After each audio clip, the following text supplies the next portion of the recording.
다니엘 3장 8절로 18절까지의 말씀 우리 다 같이 한 목소리로 합독하겠습니다.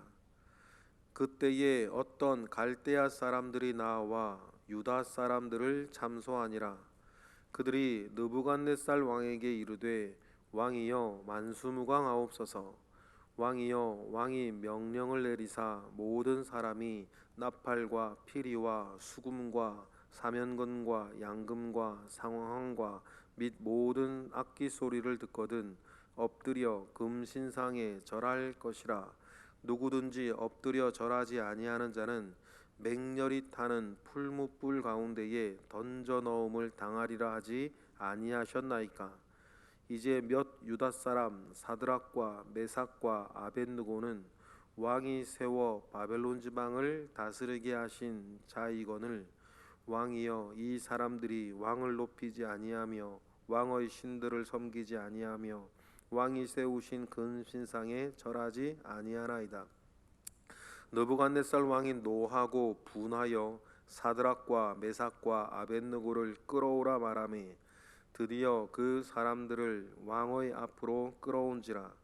느부갓네살이 그들에게 물어 이르되 사드락 메삭 아벳느고야 너희가 내 신을 섬기지 아니하며 내가 세운 금신상에게 절하지 아니한다 하니 사실이냐. 이제라도 너희가 준비하였다가 나팔과 피리와 수금과 사면금과 양금과 생황과 및 모든 악기 소리를 들을 때에 내가 만든 신상 앞에 엎드려 절하면 좋거니와 너희가 만일 절하지 아니하면 즉시 너희를 맹렬히 타는 풀무불 가운데에 던져 넣을 것이니 능히 너희를 내 손에서 건져낼 신이 누구이겠느냐 하니 사드락과 메삭과 아벳느고가 왕에게 대답하여 이르되 느부갓네살이여 우리가 이 일에 대하여 왕에게 대답할 필요가 없나이다. 왕이여 우리가 섬기는 하나님이 계시다면 우리를 맹렬히 타는 풀무불 가운데에서 능히 건져내시겠고 왕의 손으로도 건져내시리이다. 그렇게 하지 아니하실지라도 왕이여 우리가 왕의 신들을 섬기지도 아니하고 왕이 세우신 금신상에게 절하지도 아니할 줄을 아옵소서. 아멘. 유명한 그 풀무불에서 건짐을 당하는 다니엘의 세 친구들에 대한 이야기가 있습니다. 느부갓네살 왕의 신상을 만들어 놓고 거기에 절을 하게 하는데 앞에 내용들을 이렇게 보면 두라평지, 이 두라평지가 어딘지는 잘 알 수는 없는데 그 바벨론 그 도시 수도 한 가까이 있는 곳 정도가 아니겠는가 추정되어지는 장소들은 몇 가지가 있습니다. 두라평지에 말이 이렇게 시작이 되어지죠. 왕의 신상을 세우고 그 신상에 일종의 제막식 같은 겁니다. 그 한 크기가 28m 정도 되는 높이가 28m 정도 되는 신상의 제막식을 하는데 그 왕의 신상을 제막식을 할 때에 바벨론의 각 지방의 도시들을 지방들을 다스리는 모든 사람, 구청장 같은 사람들이겠죠. 구청장, 시장 이런 사람들과 거기 따르는 모든 국장들 다 데려와 가지고 왕의 신상 앞 제막식을 할 때에 엎드려 절을 하게 충성서야 가라는 거죠. 정치적으로는 지금 지방 관료들, 지방의 모든 관료들을 모아놓고 충성서약을 받는 자리인 것입니다. 그러면 여러분 우리가 어느 조직에 있을 때 그 위에 상관이나 그 사람들에게 충성을 다하고 그 제도에 순응하며 충성을 다하고자 하는 그 마음이 왜 잘못된 것이겠습니까? 여러분 믿는 이나 믿지 않는 이나 우리가 베드로 전후서고 묵상하고 했을 때에도 마음이 좋은 사람들뿐 아니라 까다로운 사람들에게도 잘해라 그렇게 말하면서 여러분 우리가 어디 가면 우리의 뭐 조직 안에서의 상사가 있고 그런 사람들이 있죠. 그럼 여러분 잘 아셔야 돼요. 개인적으로도 마음 좋은 사람뿐 아니라 까다롭고 막 그런 사람들이라 하더라도 그건 그거고 나는 뭐 내 할 일을 열심히 하고 잘해주는 거 아닙니까? 그게 그렇게 우리가 살아가면서 덕을 끼치고 빛이 되고 그렇게 살아가는 건데, 그렇다면 아드락과 메삭과 아벳누고도 충성서약은 뭐 살아있는 사람이 하면 되는 건데, 문제는 말입니다. 이 충성서약이 느부갓네살의 신격화 작업이 같이 간다는 거예요. 그냥 이제 그냥 충성을 다하고 반역하지 않고 열심히 일하고 막 그렇게 정도면은 얼마든지 할 수 있죠. 그런데 이 느부갓네살에 대한 신격화 쪽에서 가니 결국 이 지점까지 가면 그리스도인은 세상과 같이 할 수 없어요. 이 지점까지 만약에 간다면 우리가 누구와도 함께 할 수 없는 것 아닙니까? 유대인 그리스도인들이 예전에 초대교회 때에도 독립전쟁을 막 일으킬 때 예수님 이후에도 뛰어난 장수 하나가 이렇게 나타나니 막 유대인 민족의 독립을 위해 싸우다가 너무 유능한 장군이 하나가 등장하니 거기에 모여있는 많은 사람들이 우리의 메시아로다 하고 메시아라고 고백하며 이렇게 전쟁을 함께하게 하니 그 그리스도인들이 그 고백 가운데 함께할 수 있겠어요? 우리의 그리스도는 따로 있는데. 그래서 유대인 그리스도인들이 그 독립전쟁에서 빠지죠. 그리고는 유대인들이 그 전쟁에 져요. 진이 분열됐으니까요. 그러니 유대인들을 그 일들로 독립운동에 실패한 유대인들은 그때부터 그리스도인들을 뭐라 그러겠어요? 변절자라 얘기하면서 그렇게 하겠죠. 여러분, 그런데 그렇게 되어진다면 어쩔 수 없는 겁니다. 어떡하겠어요? 그들과 사이좋게 지내기 위해서 우리의 것을 버리겠어요? 그건 안 되는 거죠. 마찬가지 그런 일들은 굉장히 많아요. 굉장히 많은 거예요.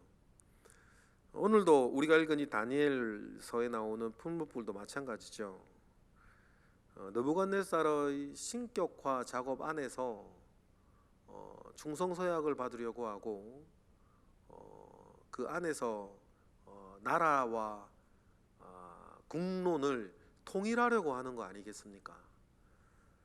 그러니 이 다니엘의 세 친구들은 거기 함께할 수 없었던 것입니다.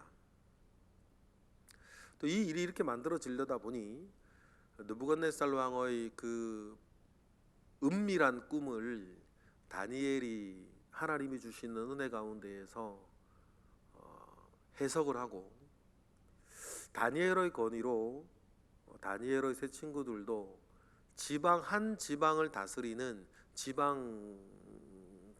관리가 되죠. 그래서 이런 일들도 벌어져요. 그런데 다니엘은 여기 왜 안 나올까? 근데 가만히 이제 다니엘서를 읽어보면 모든 그러면 관리들이 이 두라평지 신상 제막식 하는데 다 모이겠죠.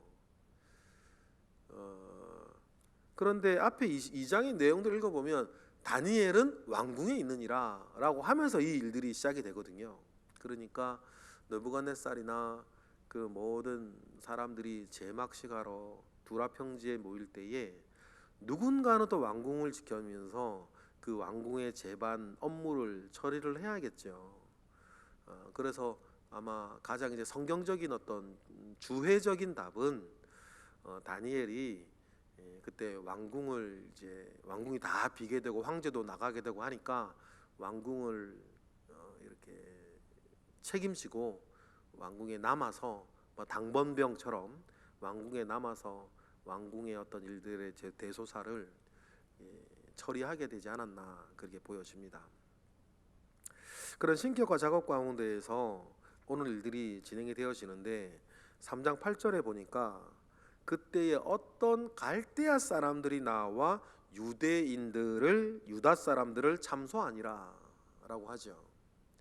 여기에 갈대아 사람, 이 갈대아라고 하는 말이 바벨론이라는 말과 동의어입니다. 예를 들어 우리나라를 뭐 이런 거죠. 대한민국 국민이라고 부를 수도 있고 한민족이라고 부를 수도 있죠. 그런 것처럼 나라로 이야기하고 도시로 이야기하면 바벨론이고 그쪽에는 사람들을 얘기하면 갈대아 민족인 거예요. 그래서 갈대아 사람은 이렇게 바벨론 뭐라 그럴까요? 정통 민족이라고 할 수 있죠.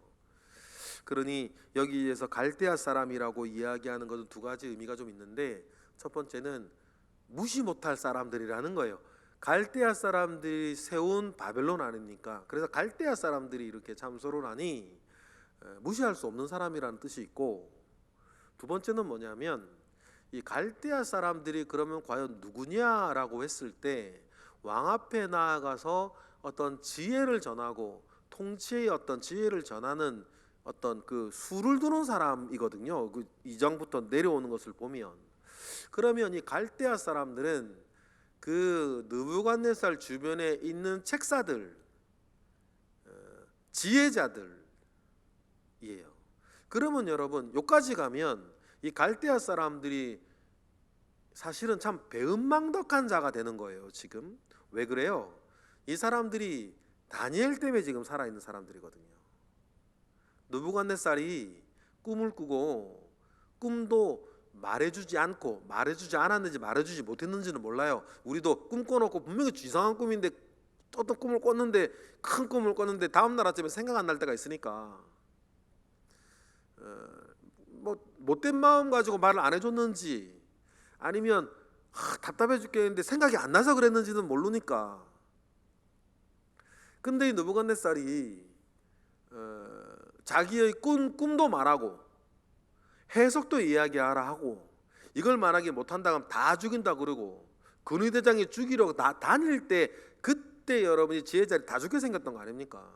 더 말단 다니엘까지 죽이려고 했던 때였으니까요.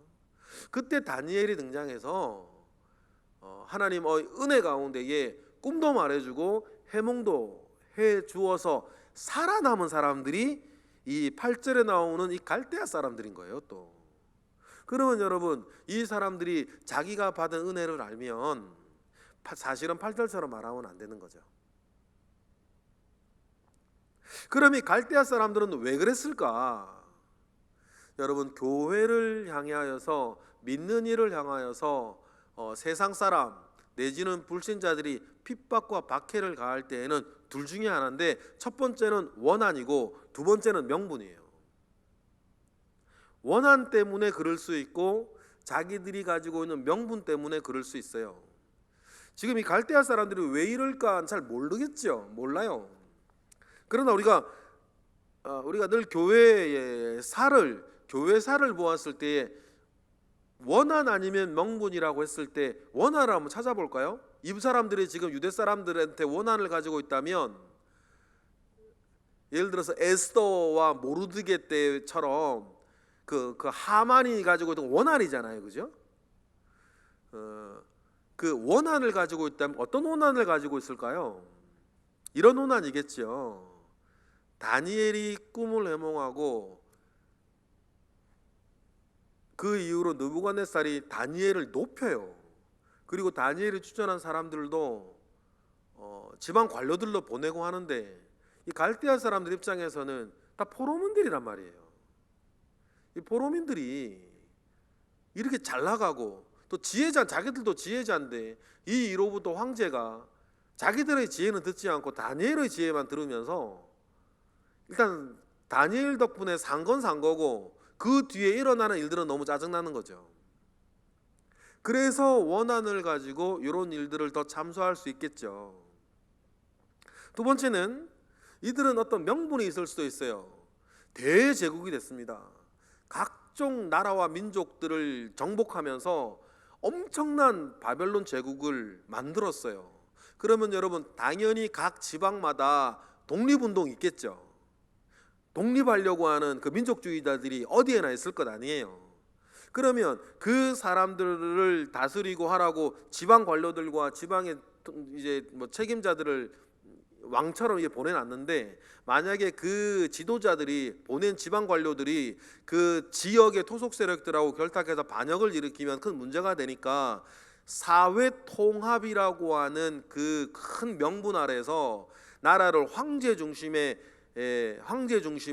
사회로 통합하면서 나라의 국론과 나라의 안정을, 통치를 이렇게 안정화시켜 나가는 작업 가운데에서 당신은 신격화될 수 있는 사회니까 황제를 신격화하면서 이렇게 사회 통합과 나라를 통일을 시켜 나가려고 하는 큰 통치 명분 가운데에서 일어나는 일인데, 유대인들이 말을 안 들으면 요 문제들이 생기는 거예요. 지금도 공산주의 국가에서 기독교를 박해하는 가장 큰 이유가 두 가지가 있다 그러면, 첫 번째가 요 문제 아닙니까? 두 번째는 기독교가 가지고 있는 개인의 가치에 대한 이런 것들과 어떤 미국과 관련된 일들 때문에 이 사람들이 좀 반동이 될 수 있는 여지가 커서 그러는 것도 물론 있는데, 이제 드러내는 명분은 사회 통합에 방해가 된다는 거죠. 전체주의 국가에서는 늘 기독교인들을 향하여서 원한 아니면 명분으로 박해할 때는 두 가지가 대부분이었어요. 우리가 뒤에 나오는 사자굴 이야기나 이런 것들은 분명히 원한 때문에 시작된 일이 분명한데, 지금 이 풀무불 같은 경우는 이게 원한인지 명분 때문인지 정확하게 드러나지는 않아요. 그리고 이 메시지를 통해서 분명히 우리가 기억하는 건 뭐예요? 다니엘과 다니엘의 세 친구들이 뭐를 정해서 뜻을 정했다는 거예요. 그러면 이 뜻은 하나님 아버지 앞에서 나의 믿음과 신앙을 지켜나가는 것이에요. 나의 믿음과 신앙을 지켜나가는 그 일들을 주님은 이루기 위해서 다니엘과 세 친구들에게 지혜를 주시고 능을 주셔서 초고속 승진을 해나가고 있는 중이었어요. 그러면 언젠가 한 번은 말입니다, 그들이 가지고 있는 뜻이 하나님 앞에 참인가? 그들이 정하였다는 뜻이 정말 진짜인지에 대해서 하나님 내지는 사탄도 한번 달아보는 때가 있는 거예요. 여러분, 자연히 그런 일이 생깁니다. 뜻을 정했으면, 어떤 일이든지 뜻을 정했으면 뜻을 정한 사람으로서, 뜻을 가지고 있는 사람으로서 한 번은 부딪히게 돼 있어요. 뜻을 가지고 있지 않는 사람과. 그렇죠? 영적으로도 그렇고 육적으로도 마찬가지입니다. 어떤 일이든지 내가 선한 뜻을 가지고 살기 시작하면 뜻을 안 가지고 있는 사람들과 분명히 부딪히게 돼 있어요.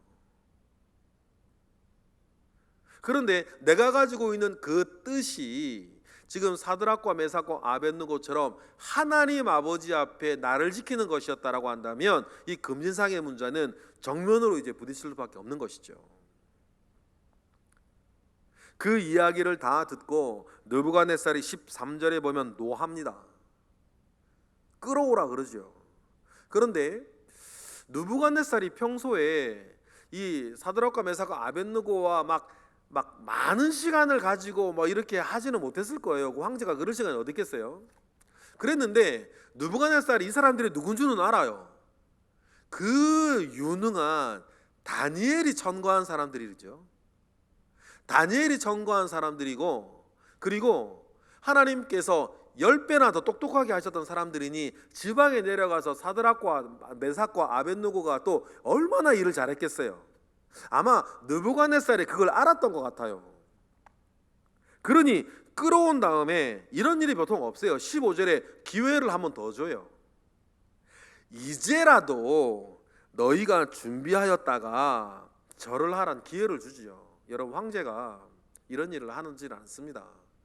느부갓네살의 마음은 뭐냐면 이 세 사람을 살리고 싶은 거예요. 왜 살리고 싶었는지 우리가 추론할 수밖에 없죠. 다니엘 때문이기도 할 것이고, 이 사람들이 정말 일을 잘했을 수도 있어요.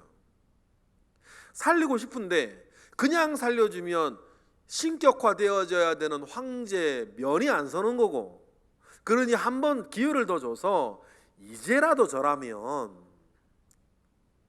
내가 너희들을 살려주겠다를 넘어서서 좋게 하겠다 그러거든요. 이 유혹하는 거예요.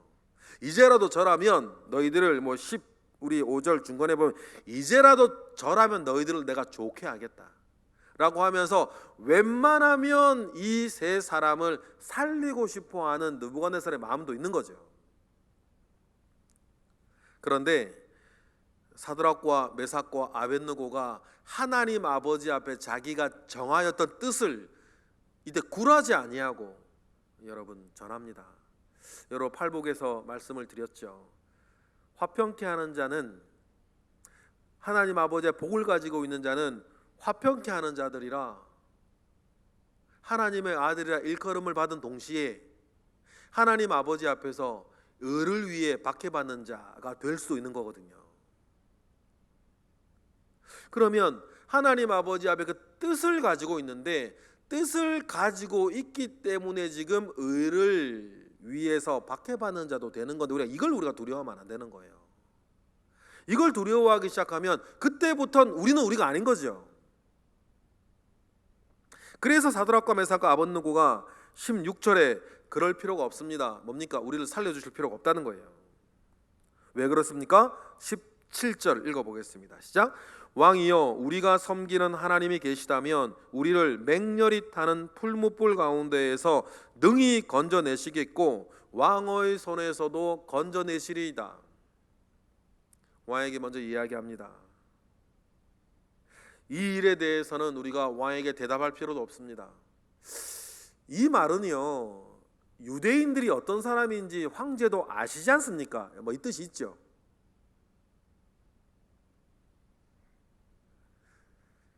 그리고 하나님이 살아계시면 능히 우리를 건져내시겠고 왕악에서도 건져내실 겁니다. 왜냐하면 15절에 느부갓네살이 한번 이렇게 얘기를 하죠. 어떤 신이 내 손에서 너희를 건져내겠냐. 어떻게 보면 영적으로 보면 느부갓네살이 하나님 앞에 먼저 도발을 합니다. 하나님 무시하는 거죠. 그 사회에서 여호와가 그렇게 센 신이면 우리에게 정복을 당했겠냐, 그 말이에요. 그리고는 우리가 참 잘 아는 말씀 18절, 하나님이 살아계시면 우리를 건져내시겠고, 이 믿음 우리에게 있어야 되지 않습니까? 18절 다 같이 읽어보겠습니다. 그렇게 하지 아니하실지라도 왕이여, 우리가 왕의 신들을 섬기지도 아니하고 왕이 세우신 금신상에 절하지도 아니할 줄을 아옵소서. 여러분, 분명히 뜻을 가지고 있는 사람은 그 뜻 때문에 의를 위해 박해받는 것, 여러분 그것을 두려워하지는 않는다. 여러분, 그리하여서 여러분 이런 모든 일들이 일어납니다. 여러분, 그런데 다니엘서에서 계속 말하는 패턴 한번 보세요. 뜻을 정합니다. 그 뜻은 단호한 신앙 고백과 함께해요. 신앙 고백할 땐 반드시 또 어떤 박해가 찾아옵니다. 그런데 그 박해는 박해로 끝나는 것이 아니라 다니엘서 패턴이 있어요. 뜻을 정하고 신앙 고백하면 박해가 찾아오는데 그 박해를 통해서 하나님께서 영광 받으신다. 늘 그런 패턴이 있는 거죠. 꿈도 마찬가지였어요. 여러분, 그러면 이런 패턴 가운데에서 하나님께서 이 사람들을 어떻게 하시는가, 여러분 우리는 보는 것 아니겠습니까? 여러분, 그렇습니다. 오늘 우리 말씀 보면서 중요한 건 무엇이겠어요? 우리는 모든 사람들을 섬기며 선행을 하며 어떤 일에든 충성하고 열심히 할 것입니다. 그런데 그래서 우리는 긍휼히 여기며 화평케 하는 자로 살아갈 거예요. 까다로운 상전이라도 우리 열심히 섬겨줄 것입니다. 그런데 여러분, 의를 위해 박해받는 거, 내가 그리스도인이요 믿음을 가지고 한 길을 걸어가야 될 사람으로서의 도전이 올 때는 여러분 우리는 물러서지 않는 것입니다. 누구에게서라도. 그것마저도 허물어뜨리면서 여러분 화평을 이루려고 하는 것은 화평이라는 개념을 잘못 알고 있는 거죠. 그걸 화평이라 그러지 아니하고 그것은 타협 내지는 야합이라 그러는 것입니다. 그리스도인으로서 내가 그리스도의 고백을 하지 않아서 조용해지는 게 무슨 화평입니까? 그건 야합이고 타협이지. 그러니 우리는 그리스도인으로서의 살아가는 길이 있다. 두려워하지 아니하고 살아가는 길이 있어야 될 것이고, 또 우리가 해야 할 일을 하며 살아가는 우리의 길이 있는 것입니다. 여러분, 그 도전 가운데에 여러분 승리하시기를 바랍니다. 우리가 승리하는 것이 아니라 오늘 우리가 읽은 이야기들처럼 하나님께서 이기게 하신다. 그 믿음 가지고 사시는 우리 모두 되시기를 주님의 이름으로 축복합니다. 기도하겠습니다. 할렐루야. 하나님, 은혜와 영광을 올려드립니다. 우리를 그리스도인으로 살게 하시고 그리스도인으로 알게 하시니 이 감사를 드립니다. 그 뜻 붙잡고 살게 하시고 온전한 신앙 고백 가운데에 우리가 승리할 수 있도록 주여 도우시옵소서. 이 시간 드려지는 1000번째 예물 가운데 함께 하시고 오늘도 새벽을 깨워 기도하는 모든 기도 가운데 함께 하옵소서. 예수 그리스도 이름으로 기도드렸나이다. 아멘.